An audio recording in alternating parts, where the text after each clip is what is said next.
It is Sportswrap Overtime, October 21st, 2025, and we are brought to you by HII, built in America for America. Welcome into the show, everyone. Craig Loper, Jeff Snyder, Brian Parsons here, usual cast of characters for another edition of Overtime. I'm back from my bye week. I was unplugged for like 4 days. I did try to just check my phone. I did watch some college football at my uncle's house in Minneapolis, though. Now, on Thursday, was it? No, Wednesday. I was looking at the NFL schedule and I said, hey, man, when you're in Minneapolis, the Eagles are playing the Vikings. And you're like, ooh, maybe I'll look into it. So I asked around. I guess you didn't go. No, I did not go. I asked around. My uncle's like, let me hit up some people.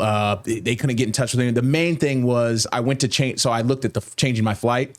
So my original flight was 6 a.m. out of Minneapolis, and I was like, shoot, let me try to change this. The only flight you could take that same day was at 10 a.m. to get back. There was no like 7 o'clock flight. So it was more like a logistics thing, and I didn't want to come back Monday morning and risk it. So, but no, beautiful. No, you could just make James do everything by himself because he's taking his bye week this week. I know. That's it, though. We're out of it after that. So. I took mine earlier in the season when Fish came to Hampton Coliseum.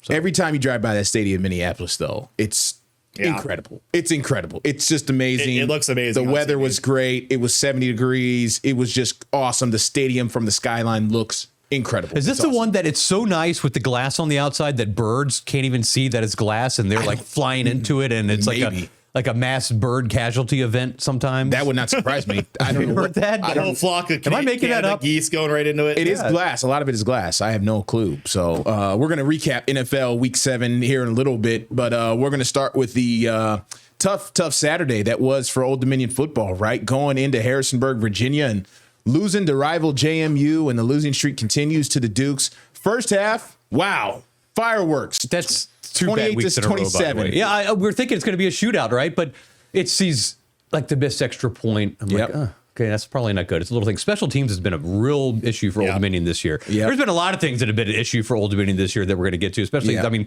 basically the last 2 weeks, I guess we should say. Rough 2 weeks, man. Because the first 5 weeks were fantastic. So I'm watching it at my uncle's house. I think I tuned in. I was watching James and Brian kind of text each other, but I'm not really responding. It's like, oh my God, this crazy start. So I was like, all right, I got to turn it on ESPNU. So it's 28-27. I was like, all right, well, let's watch the second half. When JMU went up 2 scores in the second half, I told my uncle, I said, put it back on Georgia and Ole Miss. So then I flipped it over, and the next thing I checked my phone, it was 60. What was the score? Okay, 60. So James Madison led 28-27 at the half. Right. Yep. James Madison won the ball game 63-27. Old Dominion shut out in the second half. Held 10 yards. 10 yards. 10 yards in the second half. How's that? I know JMU's got a good defense. That's insane. But this isn't the 85 Bears this is college football, 2000 Ravens. You should be able to get 15 yards and a half. That's nuts. I don't understand. That is nuts to me. The Old Dominion leads the nation in turnovers lost with 18. Snyder, please, if we could go ahead and roll the VO here. Yeah. There we go. Some of the highlights. Comes a beautiful day in Harrisonburg. Beautiful day. That's on the other side, the side that they need to redo. Side. I call it Hoboken because if you're in Hoboken, you get the view of Manhattan. Yeah. But you're in Hoboken, you know? That's funny. So you get the Manhattan view, but you're in Hoboken. So the opening kickoff, man, ODU has had some. Right, yeah. This was a good special teams play, though. A great special teams play. I mean, they kind of got lucky, right? Gift wrapped the touchdown, right? 7-0. 7-0 right out the gate. And JMU tied it up, and then they have the this is Alonzo Barnett with the big however many yards run this was. Game of his life, right? That kid, he'll be Sun Belt Player of the Week without question. I wouldn't be surprised if he wins some sort of National Player of the Week. That kid was nuts. Crazy stats here. What was his stat line, 295 yards in the air, 2 touchdowns. 17 carries, 153 yards, 4 touchdowns on the ground. Woo, so 6 touchdowns. And look, there's Colton to Trey Brown and off and running. And this one you're thinking it's going to be one of those good old-fashioned shootouts that we're looking like at one of those, like the ODU New Hampshire game in 2012 where it was a 64-61. You're thinking it's going to be something like that. Yep. And again, Old Dominion, first half, Colton Joseph again to Trey Brown. These Firing on all cylinders, man. Brown, 138 yards, 2 touchdowns. I mean, it looked good. This is what you wanted out of a rivalry game in this first half. And then all of a sudden, Barnett and JMU they kept scoring and ODU did not. The 10 yards in the second half, I don't get that. I mean, what was it? They couldn't run? They couldn't do anything. What did it look like, though, watching it kind of unfolding? Well, I mean, at that point, I was still getting ready for the I was anchoring the 6 o'clock. Oh, that's right. Sports That's right. So you were kind of So, and once it got out of hand, my interest kind of waned, and I wasn't as glued into it because I was kind of getting stuff ready for the rest of the show. So you know how it is when you're working and trying to watch a game. Can't do it. It's like I was working. There was a Commanders game. I was working on a Sunday. Yeah. And it was first quarter, and I started getting into zone working, and I look up and it's halftime. It's crazy. And it's like, man, what happened? An hour and a half just went by like that. Yeah, last night, Game 7 of the ALCS, which we definitely will talk about. I missed the Springer home run. Next thing I know, I looked up, he's in the dugout celebrating. I'm like, oh, let me rewind it. What happened? So that was crazy. Yeah, I'm going to credit Jamie Frankenberry, the Virginian pilot, for this little tidbit. He tweeted something out. This just kind of illustrates James Madison's domination in college sports at its level over the last 10 or so years. And I believe the numbers are, if they're not completely correct, they're 1 or 2 games off. Yeah. James Madison has defeated Old Dominion in football, men's basketball, and women's basketball, the 3 big sports, 24 times in a row. Wow. How long is that? 10 years, you said? I don't even want to do the math. Right. 2012. So probably a long enough time. Long enough. 13 years. Yeah. It's just Old Dominion is ODU men's basketball hasn't snuck a win in over JMU. I can't believe it. Even the women's team. The women are really good. But I remember I went to an ODU JMU women's game one time, and ODU played with them for a little bit, and then JMU ended up winning in the end. But the days of Old Dominion dominating or even being competitive with JMU, it's crazy. It hasn't happened in a very long time. It's crazy. And when Old Dominion made the move to FBS football, they had only been in the CAA for 2 years.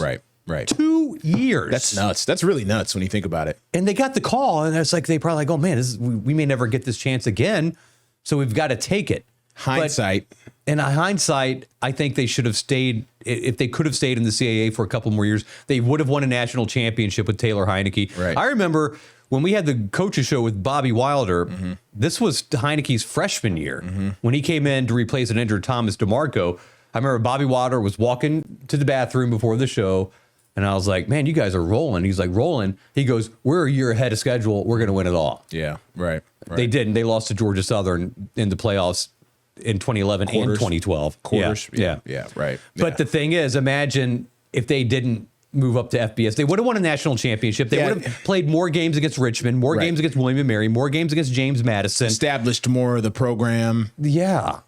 More recruits, more interest. Yes. Because you kind of, when you make that jump in FBS, you kind of just become the low man on the totem pole. We were having and then you got to struggle. I guess there's a lot of fun going to Williamsburg. Yeah, right. A lot of fun going to Richmond. Right. A lot of fun going to Hampton. Yeah, the foundation of the program, the fan base, all of a sudden you build up and you keep winning for 4 or 5 years, and then you make the switch. There's almost more excitement. But James Madison was invited to the Sun Belt around this time. Around 2013, 2014. Right. They turned it down. Right. They said they weren't ready. Isn't that crazy? And that discernment. And for 10 years, it's crazy. They invested in it. It's crazy. To the point where James Madison outgrew the CAA. Yep. James Madison outgrew FCS. Yep. Appalachian State outgrew FCS. Right. Georgia Southern outgrew FCS. Yep. ODU did not outgrow FCS. They were only in it for 2 years. Yeah. No, that's a crazy way. That's a crazy way to think about it. I didn't even think about that. Taking a look at the Sun Belt standings, we got them here. JMU unbeaten. What do we got? They're 4-0 in the Sun Belt. Is that 6? Are they 6-0 overall? No, that's a mistake. Okay, I was about to say. My bad. I know they got one loss. 6-1. My bad. They lost to some P4, right? Yeah, obviously. They lost to South Carolina. Louisville. Thank you. Coastal Carolina. Wow. Coastal Carolina. We left them for dead a couple weeks ago, and they're 3-1 in the conference. College football, man. What the heck is that about? And then again, Marshall leaving them for dead after kind of a weird start. And now, look, it's all open. ODU. Let's get to this Coach Ronnie soundbite here. It's about his on the team's mindset at his Monday afternoon press conference in Norfolk. I'm confident in our guys because they've shown they can do it, and they've shown they care. Concern isn't really the word. It's more wanting to make sure that I can find the best way to help them reach the level of success that I know that they deserve based on their work ethic and things like that. We've played really, really well for long stretches during this season, and unfortunately we did not play our best football in the second half of that game, and they played well, and they took advantage of opportunities and we didn't, and we just did not play with the conviction that I've seen us play with for most of this season. So obviously we have to get back to that, and that's all of us, and it's my job in order to get us to play with that conviction and play with that sort of speed and things of that nature. What's scary is the swing, right? You're on fire in the first half. Those in football, that can be a weird thing. Like you're on fire in the first half and you go ice cold. That sort of swing is what you want to avoid. You know, good teams over a steady period of time, they might struggle for a drive or two, but they figure it out, or they make an adjustment, they do something, and it starts clicking, and then maybe they garner up some momentum, so to speak, which Ricky Round doesn't believe in. But that's scary. It's just a scary swing. Is this Chesney and his staff just outclassing Ronnie and his staff and just putting together this second half and making these adjustments to the point where they held them to 10 yards? That's what I'm saying. I wish I would have been more locked in the game, and I would have a better answer. I mean, Bob Chesney seems like a great coach. They've been a second half team. Yeah, and that is true. They've been very consistent. We brought that up last week. So I don't know. Chesney and those guys, they got it rolling. Ultimately leads the nation in turnovers with 18. Mm-hmm. Their turnover margin is -6. So not only are they turning the ball over, they're not forcing any turnovers either. And that is a recipe for not having much success. That's a losing stat right there. Yeah, I mean, you're basically you're giving the game away. 3 turnovers a game almost. Leading the country in turnovers is not where you want to be. They have 18. Nobody has 17. A few have 16. I'll tell you what. They've been outscored by 60 points in their last 2 games combined. And somehow muff punts. How many? I looked up. There was 3 muff punts in 2 games. How? Yeah, I understand you get Quinn Henicle as a backup quarterback. He muffed one of them. He's never returned a punt in a game all season. Quinn Henicle's returning punts? Well, he tried to return a punt and it went right through his hands. And apparently he was doing a really good job with it in practice, but special teams has been a disaster for Old Dominion this year. Have you ever heard of a backup quarterback returning punts? No. I questioned that just straight up. I don't care if he has been catching them in practice. Maybe Antoine Randall. I mean, yeah, at the time. 25 years ago. Right. Joe Theismann back in the 70s. Right. Well, that's actually kind of really crazy. So ODU turns to App State this week. They got to get back. Favored by 14.5. Old Dominion is favored by 14.5. They've lost their last 2 games by a combined 60 points. How in the world? And they've never beat. No, they've only got 1 win over App State. Yeah. 1-4, I think. So that's crazy. 14.5 is nuts. That's nuts. Jeff, you're going to the game. First one for you this week, this season. Yeah, it will be the first one for me this season. Noon game. I like noon games. Maybe that's going to help. I don't know. Noon kickoff. How about that? I'll be out of there early. Yeah, big noon.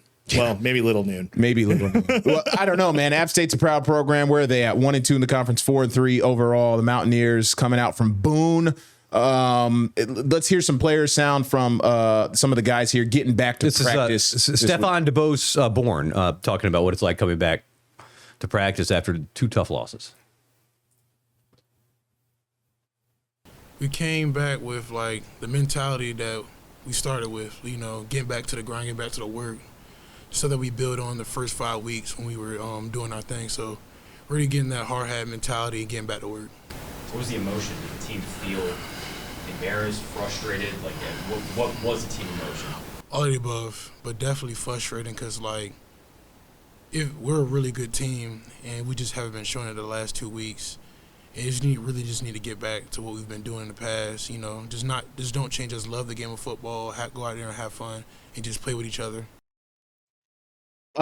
Realistically now, okay, ODU 4-3 overall. They need to get to 6 You got to get to 6, right? And looking at the schedule, App State, at ULM.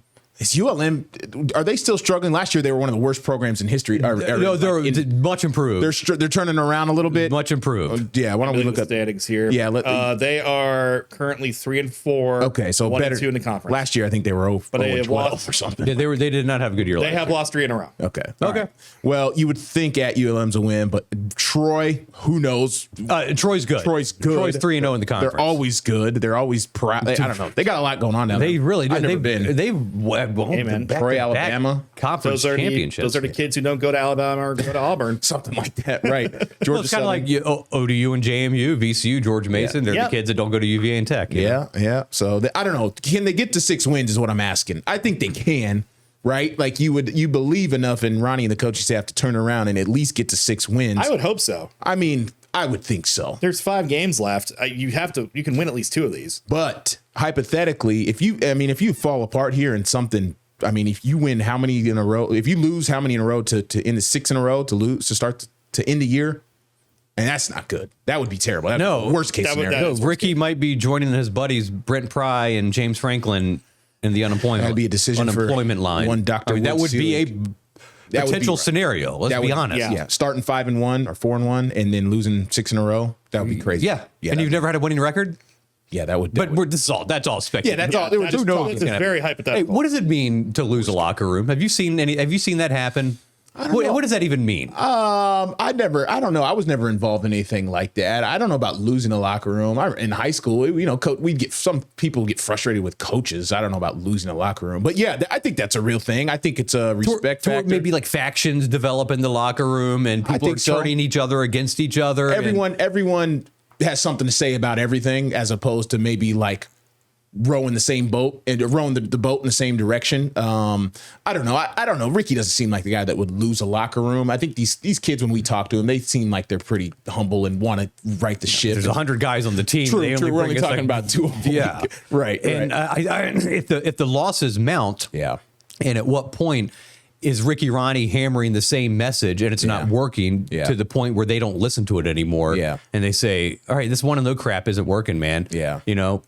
I don't know. I'm just throwing out scenarios. Yeah. I like Ricky. Yeah, we do. I think they'll be fine in terms of the locker room stuff. Now you lose out or you keep losing games. How quickly do people hit the portal nowadays? Like, I'm gonna skip the last 2 games of the year and hit this portal and try to get to another campus. And quickly. That's one of the big things that ODU has been able to do is retain the talent. Yeah. I guess I don't know what their revenue sharing situation is, and the portal windows are confusing now. I mean, the players are getting paid now. Yeah. I don't know how much. Yeah. But they are getting paid. Yeah. So I don't the know. whole idea of, there used to be a point in time where it's like, you probably shouldn't criticize the college kids because they're not getting paid. But you can criticize the pros all you want because they're getting paid. You know what? Yeah. Different game now. These guys are getting paid. Different game now, for sure. Well, they're getting paid legally. Yes, right. In terms of this weekend, App State, proud program. Like I said, let's see. Just Boone, do the Mountaineers fans come and back it out a little bit? Yes. They're going to travel well, Yes. right? Well, the ticket 6-hour drive. Ticket prices are still pretty high. So How much? Last I saw on a resale app, I use Game Time usually. It's about $45. Did you consider looking through the actual site that sells the tickets? I have. And how much are those? I have not looked at those yet. Okay. But I've considered looking. You got it. Always go to the primary source before you go to the resale. Right. For sure. 100% of the time. I have not bought my tickets yet. Yeah. Yeah, but don't rely on especially for concerts or anything. Always go to the primary source first. Right. Then go to your secondary markets. No doubt. Looking around at the rest of college football here, Norfolk State returns home after a month away from Dick Price. They're taking on South Carolina State for the MEAC opener. Michael Vick, at the time of this recording, is probably just wrapping up his weekly press conference, or maybe about 30 minutes. Well, we hope if he was there on time. We'll see. Yeah, there's been some issues on Tuesdays. They moved it back. It was 2, and then they moved it to 3. But they return home to South Carolina State. The latest out of Norfolk State, I don't know if we mentioned it last week. I don't remember when we recorded it, but Michael Vick letting the defensive coordinator go, the DB's coach. Oh, that officially? I'm waiting. I know you're working on it. It's pretty out there. It's pretty well known. I think the D-line coach also got canned. And at some point, I'm asking myself, like, how many defensive coaches you got left? Like coordinator. Here's the positive for Norfolk State. They've lost 5 games in a row. Yeah. Okay. Look at the MEAC standings. I know you, Craig, I didn't print those up, but I've got them. I got them here. All right. There's something very similar in the MEAC standings, and every team, 1, 2, 3, 4, 5. There's 6 teams. 6 of them. Everybody's 0-0 in the conference. Yeah, that's it. They haven't started conference play yet. Haven't started it. So it's like that first day of school. Yeah, this is a new We season. all got a 4.0. This is a new season for them, and no, it's not homecoming this week, or is it? I don't even know if it is. They've lost 5 games in a row. It is homecoming this week. It's homecoming week, yeah. And they've got South Carolina State. Yep. Yep. So 2 o'clock, I believe. You got to try to get some semblance of something going. You hope the defense plays better, looks better, and people are tackling. And it's just been rough. It's been rough. So we need to hear from Michael Vick today. We just haven't seen the press conference yet to see what he has to say about everything that's going on. But they came off the bye week, and maybe something changed during the bye week. So South Carolina State's a pretty good team. They got a 4-3 record, and they're usually one of the perennial FBS losses, obviously. Yeah, and one of them consistently, South Carolina State's one of the better teams in the MEAC. Yeah, they're proud. But yeah, I say this about so many teams we talk about, but proud program. When I did a South Carolina State game versus Southern, and Darius Leonard was on the South Carolina State team, and that was a second round NFL linebacker who played 8 years in the league. So you'll get an occasional guy like that will come through one of that program. But hey, and if you want to look for the juggernaut in the MEAC, North Carolina Central. Listen to their point totals from their last 4 games, how many points they put up. Last week, they put up 45 on Florida A&M. Yep. The week before that, they put up 50 on East Texas A&M. That's the same school that almost beat Old Dominion. Right. Because they changed their name. Oh, they changed their name? Yeah. It was Commerce a couple years ago. And then they put up 62 on North Carolina A&T, and they put up 49 on Fayetteville State. All of this after they lost to Old Dominion 54-6. So Ricky Ronnie did say that's going to be a good team. They're going to win their conference. They're probably going to win like 8-9 games. Yeah, they got something smoking in Durham. Central's they look pretty good. Yeah.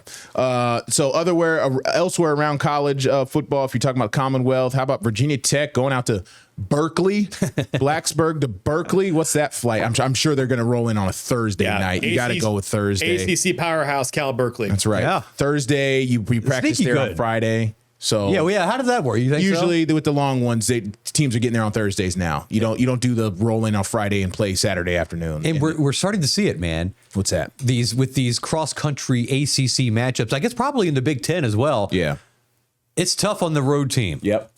I mean, when was the last time Stanford beat Florida State? When was the last time they played Florida State? Right. Yeah, so it is. You're seeing wild results like that. The one that was very interesting over the weekend was the UVA Washington State game. That was a good game. That was a good game. Washington State traveling all that way, Pullman to Charlottesville, and only losing by 2 and fighting hard and then looking like they were going to beat them too. The safety dance. That was crazy. You can dance if you want to. Yeah. You can leave your friends behind. They had a safety to win it, right? That was what happened. So UVA. They got Belichick this week. Oh, yes. Yeah, that's right. In Chapel Hill. How about that? Oh, what's the line on that game? It's got to be UVA. I'm going to guess. I'm going to say UVA 6.5. Ooh, I'll say 14. Let's take a look. I'll say 14. UNC lines. Bill Belichick. 10.5. Oh, it's 10.5? Okay. UVA, gotcha. 10.5. The Tech favored by 4.5 over Cal. Oh, that game's actually in Blacksburg. I'm sorry. Oh, is it? Okay, it's in Blacksburg. Got it. Yeah. William and Mary at New Hampshire, Hampton, Monmouth, and we mentioned Norfolk State at South Carolina State. So we're full tilt back to college football. That's a rising school with a lot of potential. I mean, it's an old school. Where's it? What state is it? It's in Long Branch, New Jersey, but it's on the beach. I was going to say New York. And it's kind of right outside of the New York metropolitan area. It's a great location. Okay. And it's a very beautiful campus. Brian's very plugged in with the small school geographical dynamics and teams that are growing, which I respect. It's freaking awesome because I'm like, who's Monmouth? What do they do? You know what I mean? So where is that? Yeah, right. It's it would be very cool. It's just north of Asbury Park. Got it. Okay. Yeah, nice. Well, let's see what happens. Hampton kind of down too. They got to figure something out. Trent Blanket always trying to get something going up there, but tough loss to Nova, man. It's just and Nova was 14th in the country. Yeah, Nova had their way that in that game. I was in Philly. Well, Philly. It wasn't here. Yeah, right. Throw a bone to CNU, Christopher Newport. There we go. Yeah, you brought this up over the weekend. How about that? Undefeated. 6-0. Man, they've had some good years recently. They're steamrolling everybody. The first time they've ever been 6-0 in the history of the program. Wow, that's crazy. 25 years. 25 years. Yeah, right. So it's pretty cool to see still CNU. Very cool. Anytime, and they have good fan support up there, man. Town Bank, very good fan support. Yeah, it's a couple of 4,000 or 5,000 people show up to their games. Paul sometimes. Crowley, good tailgating. Lansdowne Eagle, played with Percy Harvin. Yeah. He's the head coach. Yeah, good tailgating up there. Yeah. They recruit local kids. It's a beautiful campus. Yep. Oh, and yeah, definitely a beautiful campus. So. Which is wild because I grew up. I was born in Newport News, and we moved from Newport News when I was 7. So like the first 7 years of my life was in Newport News. I went to elementary school and first grade there. Right. And our church was in the neighborhood behind CNU. Okay. Got it. So you could imagine, I mean, CNU wasn't built up back that then at whole all. area was a big part of my life growing up. And no, CNU was like 2 buildings. It looked like a high school. That's funny. You know, and just to see it, Paul Tribble, who was a former Virginia senator, became president and just raised a ton of money, and it looks like what it looks now. It's amazing. Resources and facilities will do a college campus wonders, especially the facilities, man. Just the building, the bricks alone up there is The columns and all that. Yeah, The lawn. It's Definitely feels really nice. Have you been up there, Snyder? I've not been up there, but I've seen the video. We use the picture of the lawn in newscasts sometimes, and that's a beautiful campus. whether you drive by or walk around, it's very nice. Newport News is very underrated. Yeah. The Nolan Trail is very nice. It is. The Manners Museum Park is very nice. Yep. There's a Newport News Park. There's a bunch of outdoor green space and parks in Newport News, and a lot of water views, and really cool. Underrated city. Yeah, agreed. Are we good on college football talk for now? Are we going to come back and talk some NFL, I guess? You know what else is in Newport News? What's that? Huntington Ingalls. That's right. That's right. Sponsored by HII. We're coming right back on Sportswrap Overtime.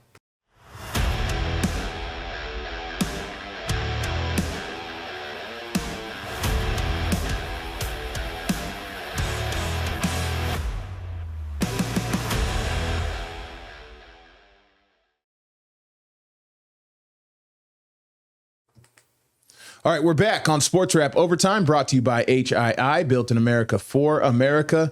Moving on to the NFL, Week 7 just ended last night after 2 Monday Night Football games. And, man, so Washington goes into Dallas and kind of had the recipe of a tough game. I don't know if anyone expected this bad, but 44-22 loss to Dallas. Dak Prescott at home against Washington. Man, that stat, you guys see that last night? 7-0 all time against Washington in Dallas. 22 touchdowns, no interceptions. Quarterback rating of like 125 or something crazy. Well, he sees that game on the schedule, and Washington comes in, and he starts drooling. It's frothing at the mouth. It's something about it, man. It's CD went nuts. CD and George Pickens. I think this was CD's return game. Yeah, first game he was back and he missed 3 weeks.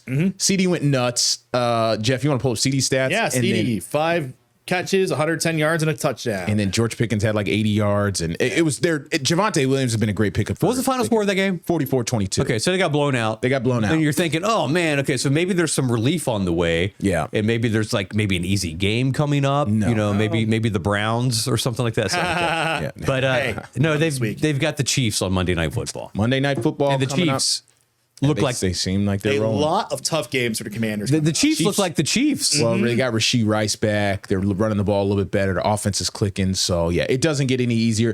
Jaden Daniels did suffer a hamstring injury in this game. He went out, and Dan Quinn said yesterday his MRI is negative. There's nothing serious, but there's no guarantee he plays Monday night against He's not playing Monday night. There's no way. He's been banged up too much already. He's not playing. This season, let me just say this, is quickly becoming lost for Washington. Yeah. I'm okay with it. I mean, are you? In the sense where injuries are getting to him, Jaden has been injured. He's missed. I mean, this could be his fourth game he misses this year. Third game, I think. And Terry McLaurin hasn't played since week 1 or 2. Noah Brown's on IR. Debo is dealing with stuff. They're old. Dorrance Armstrong went out, and Marshawn Lattimore, their cornerback 1, looks like he needs to retire. It's bad. Are we underestimating this whole how old the team is? I talked about it at camp. I thought it was going to be an issue. So you have the age, and then you have the injuries piling up. Right. Now, credit to Adam Peters. I've been on record. I said they're going for it. They were going for it this year. They wanted an all-in year. And when that tends to happen, sometimes you have one of the older teams because you bring in veterans, guys that can perform and have been productive in the past. So they're going for it. But this is when it kind of starts biting you, man. I mean, 44-22. Dorrance Armstrong is out for the season. He's out. Yeah, I mean, he's leading the team in sacks. Yeah, he's done. He's out for the season. If they are going to make some sort of playoff run here, it's going to be, when we've seen it with teams in the past, where it's going to be one of those. Okay, what are we standing at here? They're 3-4. 3-4. Yeah. Okay, so they're probably going to be 3-5, and it's going to be one of those. They're going to have to scrap it out to maybe get to 10-9, no doubt. And it's not going to be pretty. Yeah, 10-7. 10-7. I'm sorry, 10-7. Yeah, 10-7. Or 9-8. 9-8 is what I meant. Right. 9-8. 9-8. They're going to have to scrap to get there. Yeah, They are. And it's going to be up to the coaching staff to kind of put it together with what they have left. Really, this is the roster, man. This is what they've got. This is what you got. Armstrong is out. Dietrich Wise is out. Who else is out? Terry McLaurin is not playing. Noah Brown is out. Yep. Jaden, who knows? And they don't get a real break until November 16th. What's that, Glenn? A bye. No. Well, it's not a bye. Right. It might as well be. It's the Dolphins. Yeah. But that one's in Madrid though. You never know. You never know. Over there. Exactly. You never know what could happen. It's still the NFL. It's Anything still the can NFL. happen. Right. But the Dolphins did not look like a good team at all. But No, they're bad. No, they're a dumpster fire, and I'm surprised. I'm surprised. Mike McDaniels has a job. I thought that was going to be a loser leaves town match in Cleveland, with the loser being fired from their team. They're not gonna. You're being dramatic with that. Stefanski is not getting fired, man. He's. I think it's wishful thinking. Provided some sort of stability to that. Why and get the what? last couple of years? What and get what? Nothing. What do you mean? And replace him with what? I don't know. Yeah, I don't know who the. That's the thing. That's the thing is Ken Dorsey still the OC? Ken Dorsey? I don't know. Sorry, that was random. Yeah. I just don't. I think Stefanski's a fine coach. I do too. I think the quarterback situation is rough on him. They should have traded. Y'all should have traded Myles Garrett in the offseason. Got like 3 first-round picks for him if you had asked me, but whatever. The NFC East standings, Philly looks like they're right in the ship. 5-2 passing games. I don't like watching them play. Yeah, this past weekend they were better. They were better throwing the ball around. They still need to figure out the run game. Saquon is not having a Jalen Hurts. It's not pretty. It's not pretty at all. Nope. That's kind of what they do. But it's effective. The Vikings have apparently found the tush push stopper. Did you guys see that viral clip? The guy's like laying down across the line of scrimmage, and they false started, and it was kind of weird. It's chess, man. It is chess, and Brian Flores kind of figured out a thing. It's a chess match. So other games from around the NFL, I was kind of locked into that Giants-Broncos ending in Denver. 23-point fourth quarter comeback. Unreal. They scored 33 in the fourth quarter. Talk about that was crazy. Just always having some sort of hope, right? You never know. 4 quarters, always, when somebody texts you and it's like after a first quarter and you're I always 4 quarters, man. Right. Good. 4 long quarters. Games. Long yes. Well, that was the first time a team has been down by that much without scoring a point before the fourth quarter and winning the game. Correct. Right. Yep. I think the other one was Vinny Testaverde for the Jets years ago. He had some crazy fourth quarter comeback. But yeah, they didn't even score a point in the fourth quarter. It was 6.5 minutes left in the game. They were down 20 or 23, something like that. They were down like 30 or something. Well, yeah, at one point in the game, maybe, but I'm saying 23 with 6.5 minutes left. And then... How do you think Dayball slept that night? That was a weird one, man. They decided to pass on this one play, and Jackson threw a bad interception in their own territory. And it was from there, it was just downhill. And it didn't help. The kicker missed 2 extra points. Yeah, I don't know if he's been cut. We should check Twitter. This guy's probably been cut. Two, and then extra points. It was in Denver. It was in Denver. Yeah, it was in Denver. And it was like, I blame the Giants defense, man. And they were now Sean Payton was dialing it up, man. Bo Nix looks good. Bo Nix looks good. Fun, and he's mobile. I think Bo Nix is like Drew Brees for Sean Payton, but he's just more mobile. Like he can roll him out. They're doing like direct QB runs with Bo Nix in certain situations. They got a good receiver. They got the best defense in the league. They're talking about, I think they're on pace for like to lead like most all-time sacks in NFL history, something crazy with their D-line or something. Yeah. So both quarterbacks in that game. Jackson Dart looks like a real. Did you guys hear? Yeah, I like Jackson Dart. Yeah, I like him too. I like him too. He's got to play a little less. They call it recess ball. He's kind of scrambling around, throw it around. Like he needs to play in structure a little bit more, but it is fun. It's kind of like Baker used to play, but still kind of plays. How Baker played this week, pretty much. Yeah, he still is playing kind of like that. But I lost my train of thought here. Did you guys hear Sean Payton's post-game soundbite kind of dig at Russell Wilson? So he said, Sean Payton is close with the Mara family. Obviously, they own the Giants. Sure. And he goes, yeah, I talked to John a couple weeks ago, and when they made that quarterback switch, we were kind of hoping that they would have made that after we played them. He goes, that quarterback's got some moxie, and he's pretty good. We wanted them to switch quarterbacks after. And who's the backup in New York? It's Russell Wilson. Russ is taking strays, man. Yeah. I mean, Sean Payton did not like Russell Wilson at all. There's something bad there. Broncos country, let's ride. Broncos country, let's ride. Yeah. No. What other games? Kansas City blew out the Raiders. I mean, not even close. 31-0. Browns crushed the Dolphins 31-6. What a game for me. How about Mike Vrabel going back to New England and they got something cooking, 31-13 over the Titans. I'm sorry, going back to Tennessee. I think. Yes. I said New England. How good are the Colts? The Colts apparently are really good. Very good. 6-1, man. Daniel Jones. The surprise of the NFL really is the Indianapolis Colts. And I'll tell you what, they lost Jim Irsay over the offseason. Yeah, right. And his daughters have really become hands-on with the team, especially his one daughter who's on the sideline for every game with the headset on. It's very cool to see, listening to what's happening, learning about what she needs to learn about. It's actually it's probably rejuvenated that franchise, and these players are very excited to have. I guess I don't. I can. Is that what you want though? I mean, I think I don't think it's going to be like an every weekend thing. Do you want Perry Sook coming in and standing in our office? Well, and I think it's a little different for football and watching. Right. I don't know. I don't think it's I don't know if the owner needs to be on the sideline like that. Well, she's been on record. I mean, saying she can do whatever she wants. She owns the team, obviously. I think she's been on record saying she's like, I just want to know what happens, how these games unfold, and I need to learn this because I don't know football. That's basically what she said. So I'm like, okay, hey, that's kind of cool. Yeah, just to admit that, and it doesn't need to be. She doesn't need to do this for every season moving forward. I'm sure it's just kind of this year her dad passed, and she's like, I need to learn about what these guys do and how these things work. She's not being like Marge Schott was with the Reds. No, definitely not. Okay. Or even like Al Davis or somebody like that. Yeah, nothing like that. Nothing crazy. Jerry Jones level. I think the players see that, and they've responded very well. And I think they put it together a very, very good team. Jonathan Taylor resurgent this year. Shane Steichen. Danny Dimes. Shane Steichen's the head coach. The guy from the Eagles a couple years ago when they. Oh, right. Okay. Yeah. Danny Dimes, resurgent, man. Is he on a 1-year deal with them? I don't know. I think he might be. Look up his contract because he's going to sign an extension. He's going to get that Sam Darnold Seattle money coming up after this year if he keeps winning. Yeah, speaking of Sam Darnold Seattle, they won. Yeah, they did. Yeah, they won last night. 1-year deal for $14 million. Oh, yeah. He's locked back in. Sign the extension now. Just get it over with. Get it done. Panthers beat the Jets, man. Jets 0-7. Tyrod. We got a Tyrod sighting. Had a Tyrod sighting. They benched Justin Fields. Tyrod went in the game. Did they bench him, or did he did take a he did take a bad hit, but they benched him. They did bench him at halftime. This is right before the half. He got leveled. Yep. And the team, God, they were like going after the guys. Yeah. But they have not said who's starting this week. No, yeah, we ran this soundbite yesterday on the air. Aaron Glenn said he's going to evaluate, talk with his staff, talk with some coaches that have been in this situation before, and make a decision. Tell you what, Tyrod, 36 years old, is coming to the end of his career. So he's had a great career as a spot starter here at the NFL. For sure. Yeah, probably made $40-50 million. Like more than that. Yeah, love that for him. Packers Cardinals. I didn't watch a single second of that. I guess the Packers won 27-23. 49ers Falcons was interesting. I watched that. How about the NFC West? 3 teams 5-2.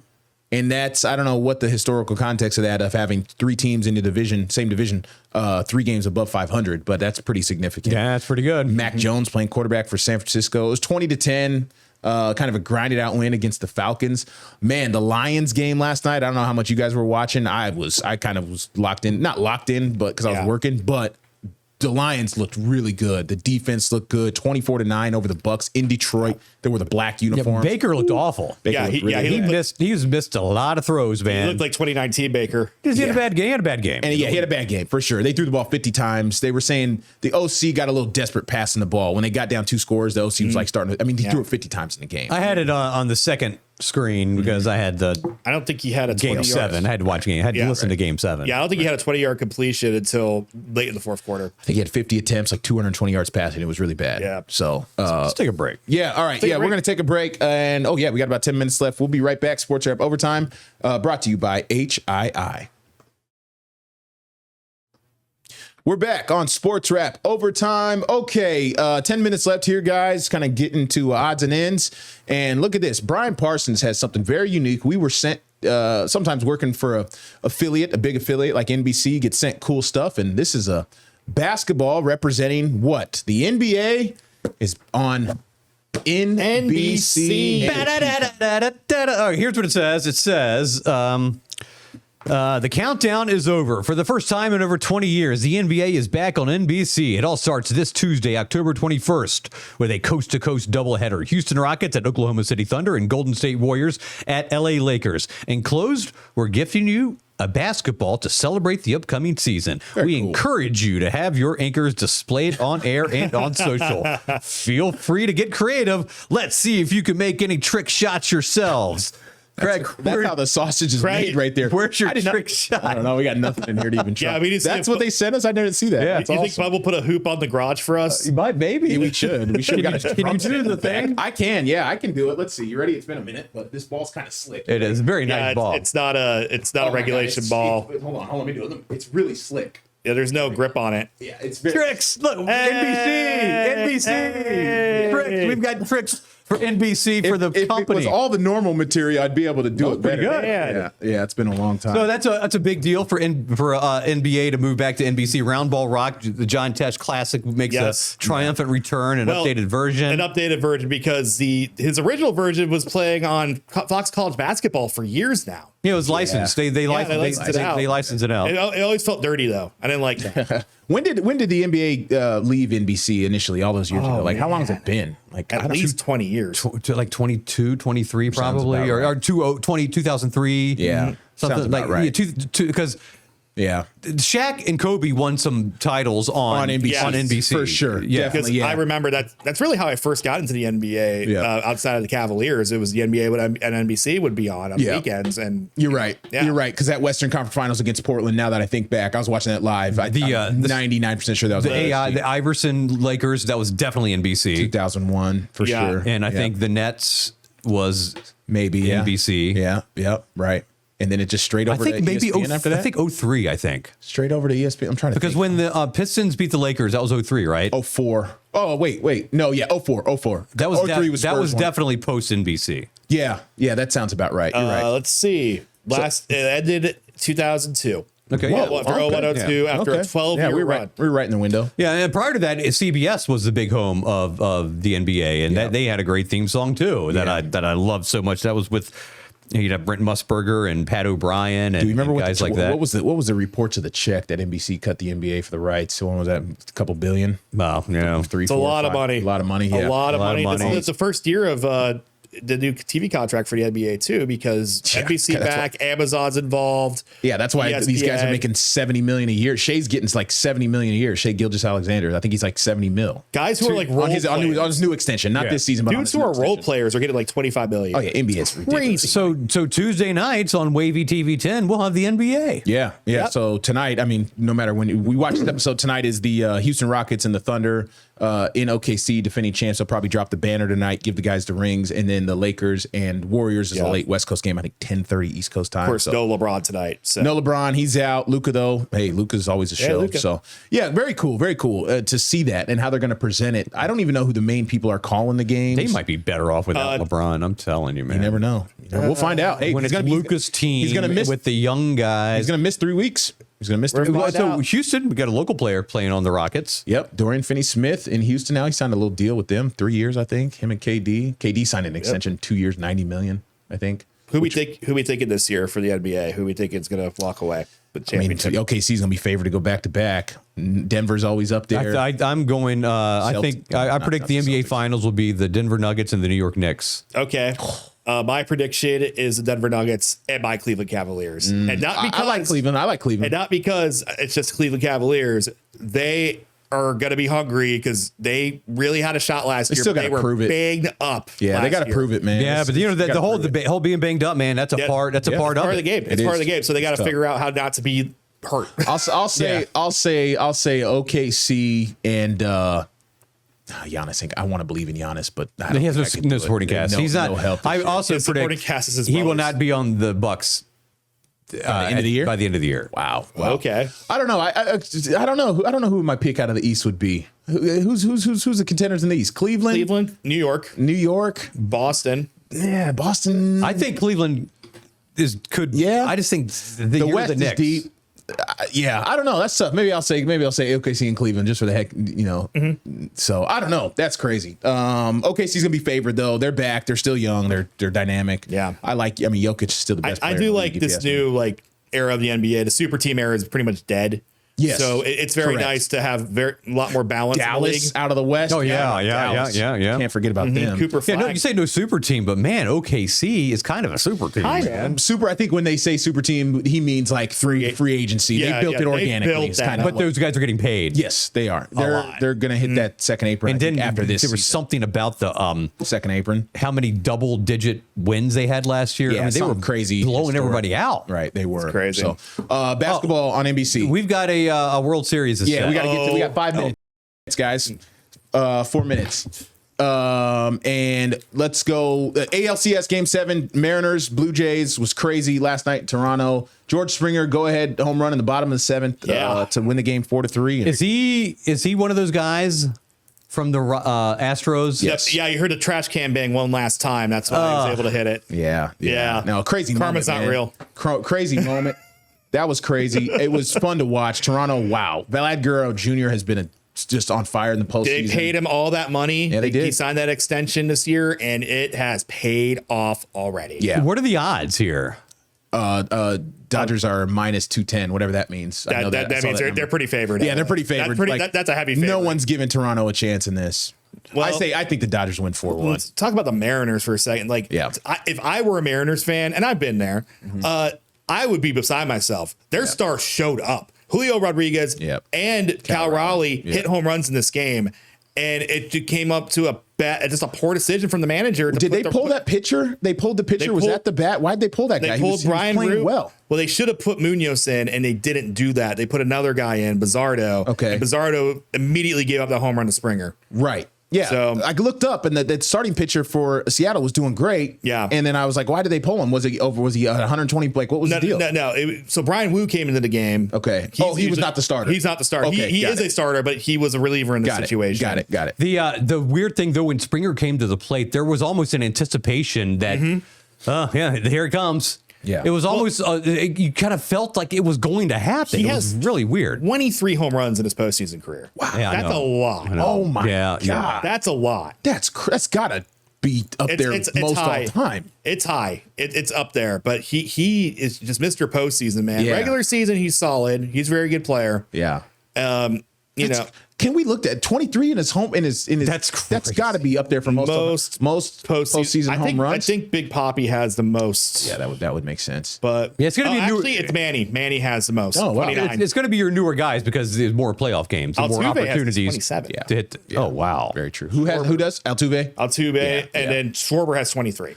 So it all starts up Friday night on Fox 43, the World Series, the Dodgers, the champions against the Blue Jays, who won it back-to-back in 92 and 93. Yeah. So they've had the playoff World Series success as well. Toronto's a great sports city, guys. Yeah. They go nuts. And I'm watching this game last night. It's the first inning, and the fans are standing for the entire inning. Yep. And it's like, imagine a game in May on a Tuesday night between Pittsburgh and Cincinnati, and the fans literally standing like that with that like, on every pitch, just like clapping, and the anxiety of every pitch. Crazy to watch. It's nuts. Playoff baseball is so different, man. So cool, man. You could feel it with every pitch. That's what I love about playoff baseball. That place was nuts. Oh yeah, it's one of the best. It probably is the best venue for postseason baseball. Yeah. Always Sky Dome to me. Yeah. How do they do the World Series? Is it 2-3-2? 2-3-2. They do? That's 2-3-2? Okay. Yeah. Yeah. That's I mean, sometimes you think 2-2-1-1-1. The travel is going to be crazy if that were the case because So the dream scenario for me is okay, the Dodgers are probably going to win. Let's accept the fact. Yeah. Okay. Shohei Ohtani, Game 7, has a no-hitter, and it's scoreless in the bottom of the ninth. And he hits a solo home run. The game-winning home run. You never know, man. That'd be crazy. That'd be crazy. So, yeah, good stuff. Good show, guys. All right, we're going to wrap this up. It's Sportswrap Overtime. Jeff Snyder, Brian Parsons, Craig Loper. We're brought to you by HII. Share the show with your friends and family, and we will see you next week.